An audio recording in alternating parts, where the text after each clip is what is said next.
For today's video, ipapakita ko po sa inyo kung paano ko gumagawa ng gawaing bahay. Pero bago ang lahat, baka pwede pong makahingi ng subscribe at like sa aking video upang makapagpatuloy po ako sa aking paggagawa ng content.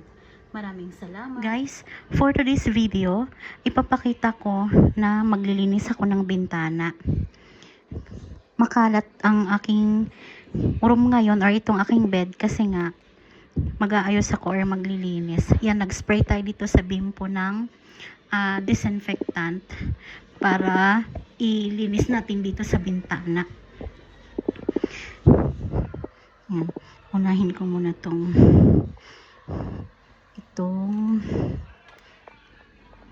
pinaka-salamin. Yan, bago yung kanyang mga gilid-gilid.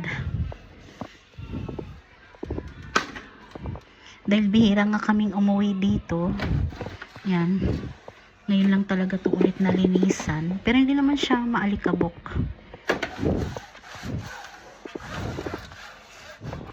Papakita ko sa inyo na magpapalit ako ng bed cover. Yan, hindi nyo lang nakikita yung mukha ko kasi nga mahirapan akong mag video.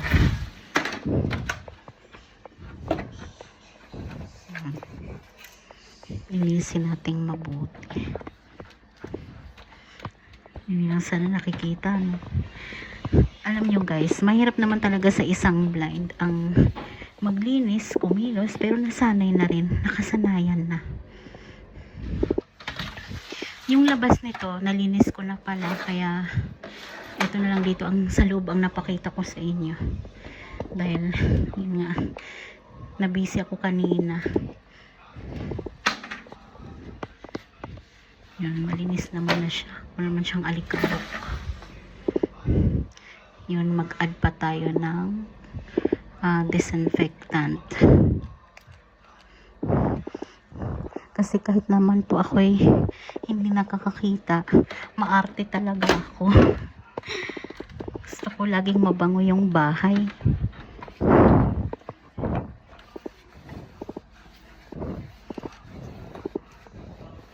Yung mga sulok-sulok kasi dyan namamaha yung mga alikabok na yan.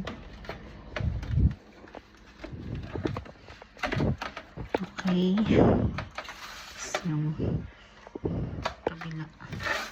Okay. Guys, ito na nga. Tanggalin ko na tong mga unan. Tanggalin ko na yung mga unan kasi maglalagay na ako or magpapalit na ako ng bed cover. Yan. Tanggalin na natin to kasi mga labahan naman na to. Yan, lagay ko na lang muna siya dyan sa side.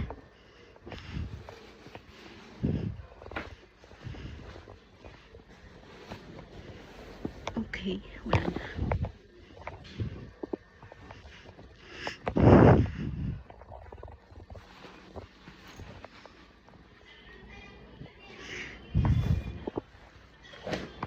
Diba sabi ko kanina guys, hindi kita yung mukha ko. Hindi ko pala sure yun kasi salamin nga pala yung bintana ko, baka nag-reflect pala yung mukha ko dun, no?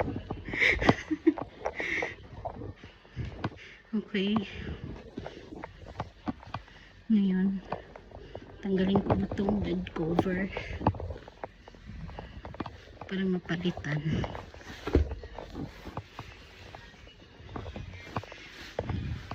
Yan, ganyan lang ako magtanggal ng bed cover.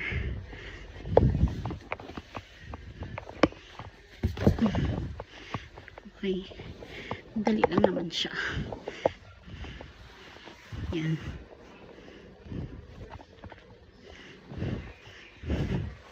Okay, natanggal na natin yung bed cover. Okay, lagay natin dyan. Tapos pagod ako guys. Hinihingal ako. Okay, kunin ko lang to. Yeah. Okay, ito yung bed cover na ipapalit ko.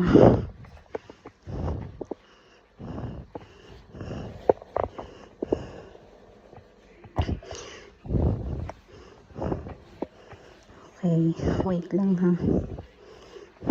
Alam nyo guys, kung naririnig nyo lang tong cellphone ko, salita siya ng salita na meron daw one face. Ako lang naman mag-isa. Pero hindi ko lang alam kasi, yun nga, baka nagre-reflect nga yung mukha ko dun sa salamin ng bintana. Kasi, ano guys, ilaw na lang kasi talaga yung nakikita ko. So, hindi ko alam kung may tao o ano. Or kung merong reflection ng salamin sa bintana. Yun nga sabi ko dun sa unang video ko. Kulay na lang kasi talaga yung nakikita ko. Oops. Wait lang. Parang baliktad. Yun na nga. Baliktad nga.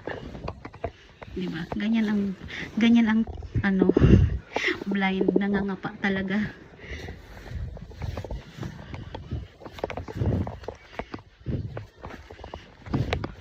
Okay.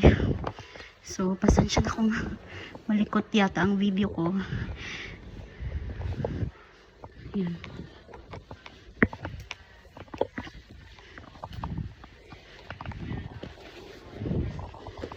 Okay. So, okay. Pantay na.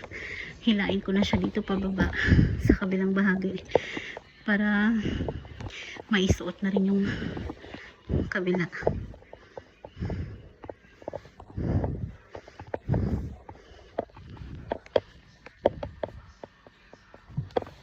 Okay.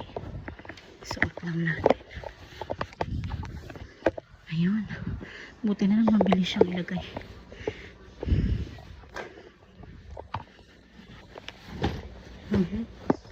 Nahulog na. May nahulog. Okay, yan. Finally. Nailagay ko na.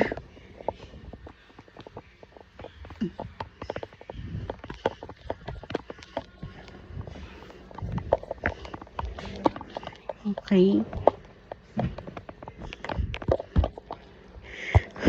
Diba? Natapos din.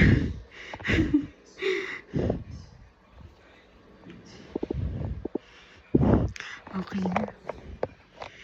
Yun. So, yung mga una naman yung aayusin ko. Ayun guys. Matatapos na ako sa paglalagay nitong mga pula. Yan. Tapusin ko lang ito. Sa wakas. Makapagpahinga na rin.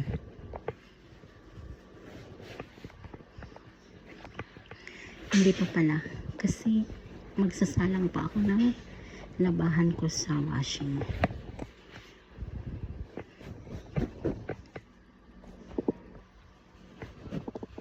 Okay. Ayan. Tapos na. Pagsama-samahin ko lang muna itong mga unan. Okay. And maayos na. Ibang parts na lang ng room ang hindi pa maayos kasi nga nililigpit pa yung ibang gamit. Pero itong bed, okay na siya. Yan, proceed na ako dun sa aking paglalaba. Guys, ito na nga, maglalaba na nga ako. Yan, dinediretso ko na lang yung sabon dito kasi nahihirapan akong maglagay dun sa mismong lagayan ng washing. Kaya yan ang ginagawa ko. Ang sabon na to guys ay nasa aking TikTok affiliate shop. Kung gusto niyang bumili or gusto niyang umorder, bisitahin niyo lang ang aking TikTok, Glorify Nugaliza 8. Binabanlawan ko siya. Hinahalo ko doon sa washing kasi nga sayang naman yung sabon.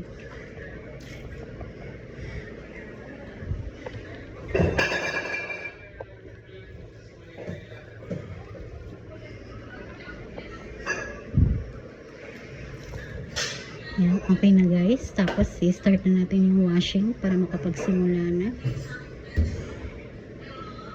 Yan. Kinakapa ko lang kasi itong button nito dahil maliliit. Okay, start ko na. Yan. Yan, mag-ano na siya. maglalagay na yan ng tubig. Naglalagay siya ng sabon pero wala naman talagang laman yung sabon kasi nga dinirekta ko na yung sabon.